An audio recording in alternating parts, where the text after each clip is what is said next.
G'day, I'm Dale, and today we are talking about the Australian Open wildcards. The men's side we're talking about because 3 of them got announced today, filling all the slots, and it's been quite the topic of discussion. The reason because of that is a whole bunch of them were announced at the end of last year, which included the Asia Pacific wildcard playoff, which is a fantastic thing the Australian Open does.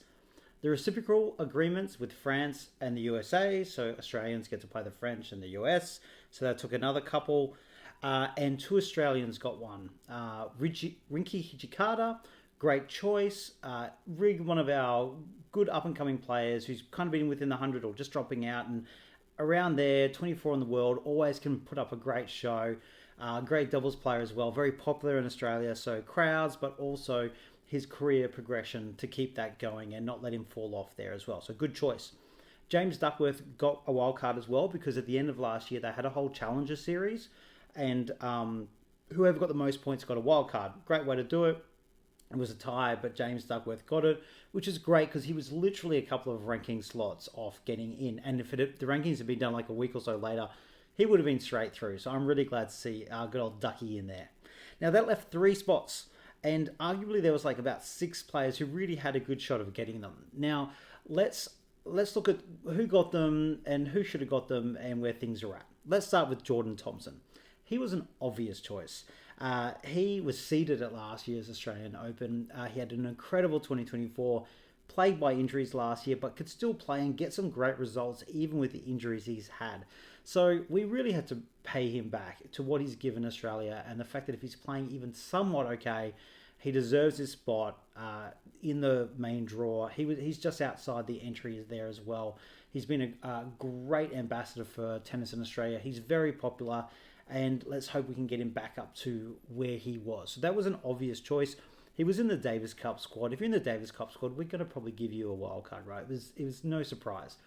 He did play the Namir Challenger in New Caledonia, only making the quarterfinals as the number 1 seed. So maybe not the greatest result, but just to get some matches under his belt was probably the main thing, and just to make sure he was injury free and, thumbs up wildcard. Now the other one is Christopher O'Connell, the other Australian, who got a wildcard here. Kind of not a surprise as well because he was not in the qualifying entry list for Australian Open, even though he would have obviously made it with his ranking. So people kind of assumed he was going to get one. Maybe it was a thing of, is he injury free? And if he is, give him the wild card, because he's had some injuries last year as well. And he's been a very consistent top 100 player for Australia, been in the slams, consistently get some decent results. So he's a good chance of doing okay in a round and particularly winning. He could win a round or 2, right? I think the thing I have a slight issue with O'Connell getting one, perhaps over one of our younger players, is that, yes, he had some injuries last year, but not the whole year. It was towards the end of the year. He's 31, as Jordan is as well. And I kind of felt for one of these more mainstay players who didn't make it in their ranking, that one of them gets it because we really need to encourage our younger group of players coming through. Normally they'd get them because a lot of these players like Jordan, like Rinky, like Chris O'Connell himself would normally be in the main draw. Just because they've all dropped a little bit out of the 100, suddenly we don't have those 2 or 3 wildcard slots, and that's why it's been such a big race to get one this year. So I understand why Chris did get one. He's a great player and he definitely deserves one, but we may have considered going in another direction with it. He won a round of qualifying the Australian Open, but then lost to another Aussie, Dane Sweeny, who we'll talk about later. So Chris has got one, no surprise, but I don't know, maybe that's the one that could have gone somewhere else. Then the third one went to Stan Wawrinka, and that's been a lot of discussion this week. Is it going to be Stan? Is it going to be Nick Kyrgios? Because they're kind of talking to the same audience in a way, not the same kind of fans, because some people, like the older guard, might like Stan more and the younger like Nick a bit more, but more the fact that they're in there for the audience. For Stan, it's to reflect that he's won the Australian Open and 3 Grand Slams titles. Nick is a hugely popular athlete in Australia, a huge name, brings in people into the Australian Open who don't usually go and normally puts on a show. I think the difference here was Stan just went and played, so far he's played 3 matches at the United Cup. He's beat Rinderknech, almost beat Kaboli, both top 30 players, and then he lost to Bayers, who's just beating everybody at this point. Versus Nick, who lost straight sets to Kovacevic from America. But is that... I don't know, it wasn't even a loss, it was probably the manner of the ease of the loss, that he looks a bit underdone and not ready for 5-set tennis. And it's what he's come and admitted himself today. And Stan really looks set. He's played that heat in Perth and he's played these matches and he's got the results and he's loved by Australians. So I think very much the right decision to give Stan Wawrinka one. Nick seems like he was kind of bowing out, or maybe saw that he needed to bow out before he didn't get one. But I think, he could have got one as well. And it could have maybe taken Chris O'Connell's one or Stan's. It would have been, I think, uproar if Nick Kyrgios got one and Stan Wawrinka didn't. I did a couple of polls on social stuff, and generally people were, even Aussies were going, no, give it to Stan. And even the people who love Nick a lot were kind of doing that. But I think Nick Kyrgios has handled it with a lot of grace. And he talked earlier in the week about getting his first wild card, and then because one of the players couldn't compete, I think it was John Millman at the French Open, how much that meant to him. And, that if he wasn't ready to do it, he shouldn't take someone's spot, which is really good. However, that spot has gone to really everyone is over 30 or over 40. And in the case of Stan Wawrinka is over 40.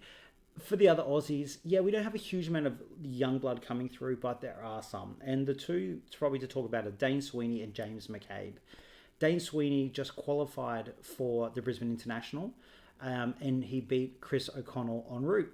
He lost to Riley Opelka in the first round, but he just beat O'Connell, and O'Connell's got the wild card.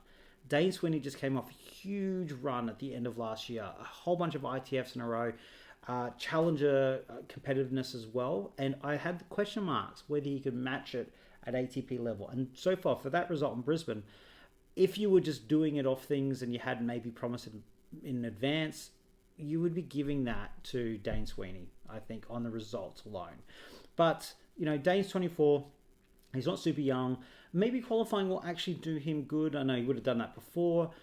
It can be a blessing in disguise sometimes, but I think if someone really put the hard yards in and for the effort alone and these recent results, Dane probably did deserve one, but there's only so many to go around. And you could start to say the same for James McCabe. Now, we are not filled with lots of young Aussies coming through like we have in the past. Dane Sweeney's around 180 odd in the world. He's coming up. James McCabe is around 170. He made it 160 odd last year. He's 22 years old. He had a wild card last year, made the second round of the Australian Open, so he has points to defend.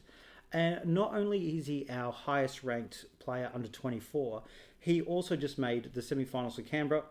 The matches on at the moment, he might be in the final. He might win Canberra. And then we're going to not give him the wild card, where he has points to defend. He's our youngest up-and-coming player, and he's got some results on the board. Seems tough.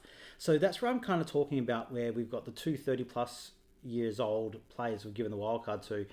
I think one of them, yes, experience, crowd, they deserve it, versus encouraging these younger players to make their way through. Normally we'd have more slots, and all these players would normally get one, but this is where we're at the moment. So I think James McCabe and Dane Sweeny are very unlucky here.